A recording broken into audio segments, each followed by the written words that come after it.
Sea days are for many cruisers the best days when they are on board on a cruise, as you get to enjoy all the facilities of the ship. And in today's video, we're gonna explore some of the most interesting activities on our day 2 of our 7 nights cruise on Icon of the Seas. From the adrenaline rush of boogie boarding on Flow Rider to learning ice skating on Icon's ice rink, from the spectacular production of The Wizard of Oz to the dazzling performance of Starburst, an ice skating show on the stunning ice arena. We even encountered the emergency call, Oscar, Oscar, Oscar, for the first time. So come along as we dive into this action-packed day. Coming up next.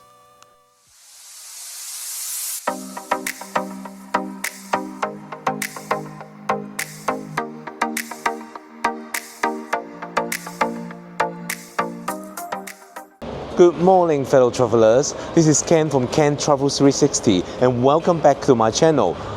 We are currently aboard Icon of the Seas, the biggest cruise ship in the world, and today is a sea day on this day 2 of the 7 nights Western Caribbean cruise. Last night, we stayed up till midnight for the big welcome balloon drop, including the sing-along party leading up to it. It was electric atmosphere and it really got everyone into vacation mode. So now we are going to Windjammer for breakfast. Windjammer is of course the buffet restaurant here.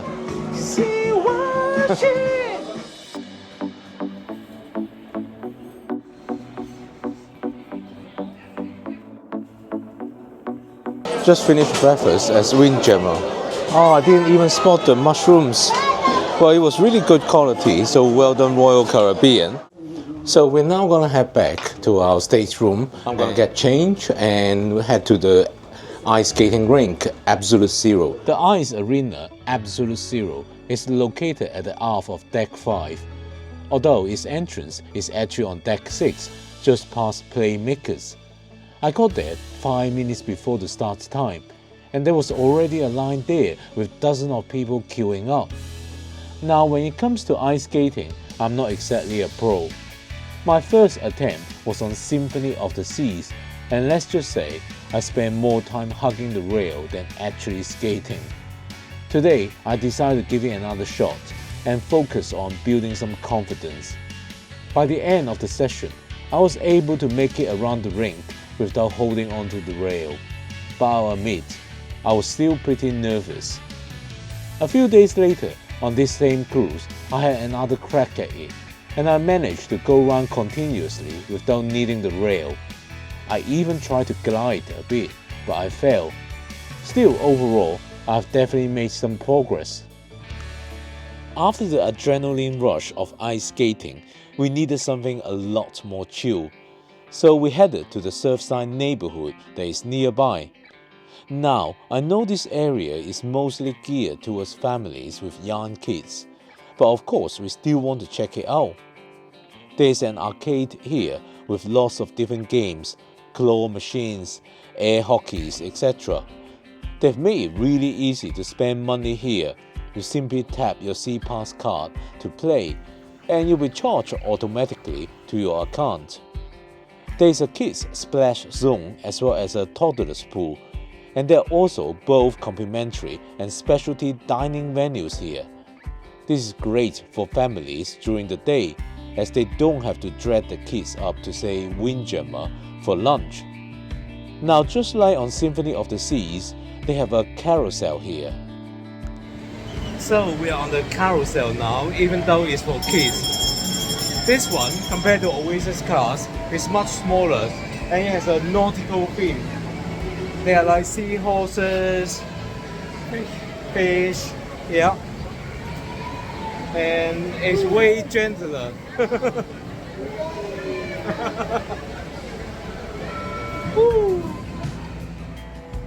Even though it was designed for children, we actually did enjoy this carousel ride. Anyway, afterwards, it's time to head up to the top deck for some sunbathing. Because we didn't reserve chairs with towels in advance, all the sun lounges around Royal Bay, the main pool, were already taken. We wandered around all 3 decks of Chill Island neighborhood which, by the way, is what Royal Caribbean calls the pool deck areas on Icon of the Seas. Eventually, we found a couple of sun lounges on Deck 17, right by the Cloud 17 pool. This area was originally designated as the adults-only area, but they switched it in the last minute to the higher weight at the aft of Deck 16, which makes a lot more sense. The Cloud 17 pool is very small. It's more for people watching and being seen than actual swimming, especially when it's crowded like it was today. I also checked out Swim and Tonic, the first swim-up bar on Royal Caribbean ships. While this pool is slightly bigger, it's still mainly for relaxation and partying. For lunch, we went for El Loco Fresh, which offers quick ready-made Mexican food such as tacos, burritos, and quesadillas, complete with an amazing salsa station. It was our favorite place to grab lunch when we cruised on Odyssey of the Seas. However, here on Icon, we found the quality to be a bit lacking, and the food was very ordinary. After lunch, we grabbed some ice cream and sprinkles and sunbathed a bit more, but eventually it was time to try boogie boarding on Flow Rider. On our last cruise on Odyssey of the Seas, I got pretty comfortable with it, but today it seems I've regressed. I definitely needed more practice.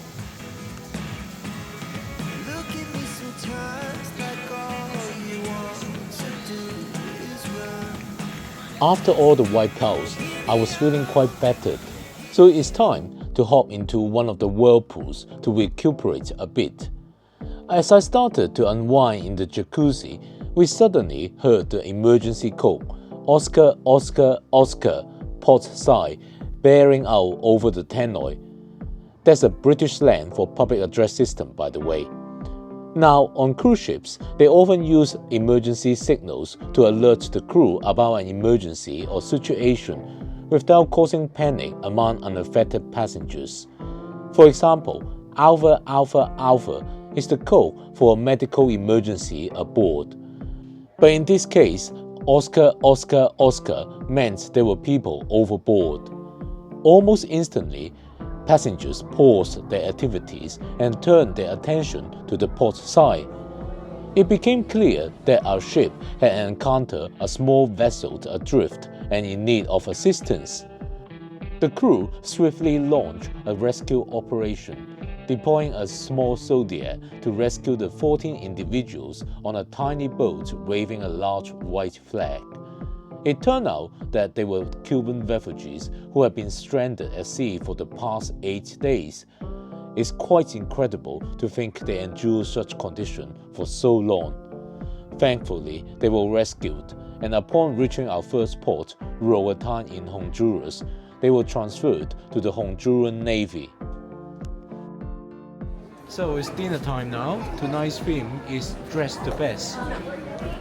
We put on our shirts, and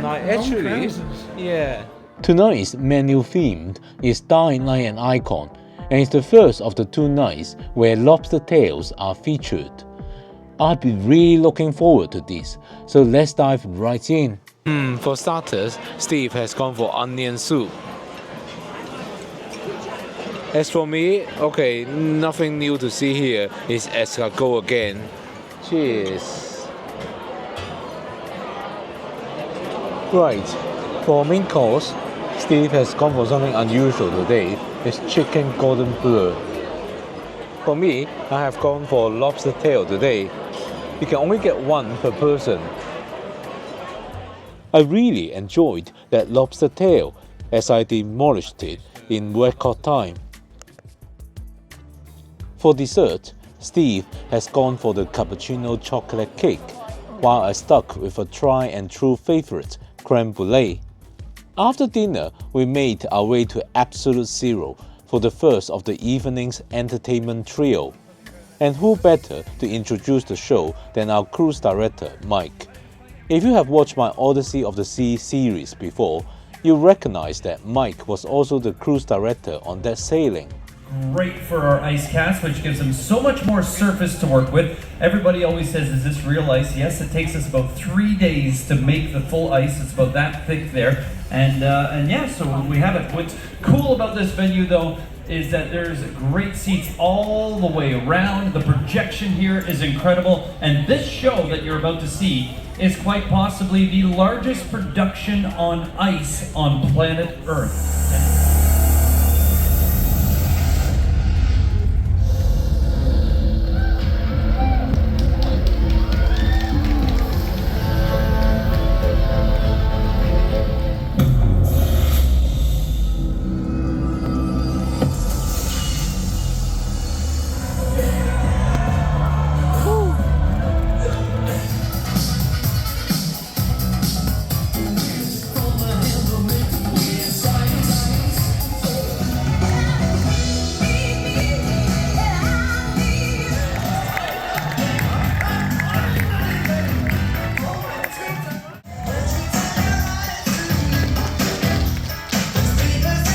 Tomorrow's rain will wash the stains away. The magic of carbon.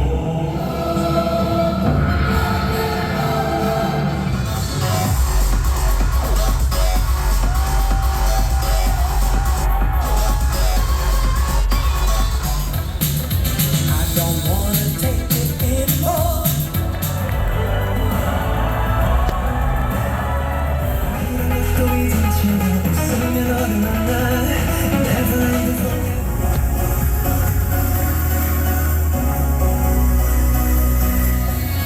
Ladies and gentlemen, please put your hands together for your Royal Caribbean Ice Cast in Samba's Elemental Beauty. What an incredible show! But we're not gonna linger because we have another show this evening at the Royal Theatre. In my experience, the best strategy is always to catch the shows early in the cruise. You never know what might happen, and if a show gets cancelled, you can still try to attend a later showing. But if you wait until the last show, then you might miss out. By the way, if you've been enjoying this video, please give it a thumbs up and consider subscribing to this channel. I have many more videos about our cruise on Icon of the Seas, and you won't want to miss out. Right, we arrived at the Royal Theatre and we're ready for the second entertainment event of the evening. And it's gonna be the Broadway show, The Wizard of Oz. I'm Justin Marvel and this is WK.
What a sensational performance! Royal Caribbean's entertainment never disappoints, but The Wizard of Oz truly exceeded expectations. It might even rival the Broadway show. I really love all the flying as well as the snowing effects. But now our next entertainment, the Silent Disco, has already begun at the Royal Promenade, so let's head there right away.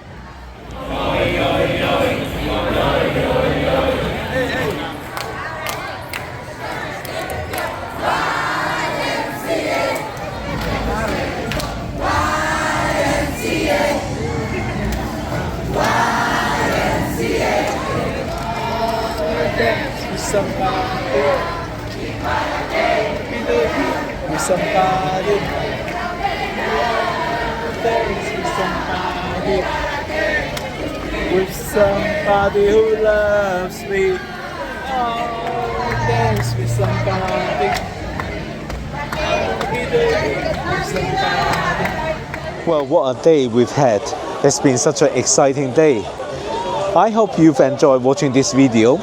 I've got a lot more Icon of the Seas content coming up on my channel. So why don't you watch one of them by clicking on one of these links now. See you over there. Ciao.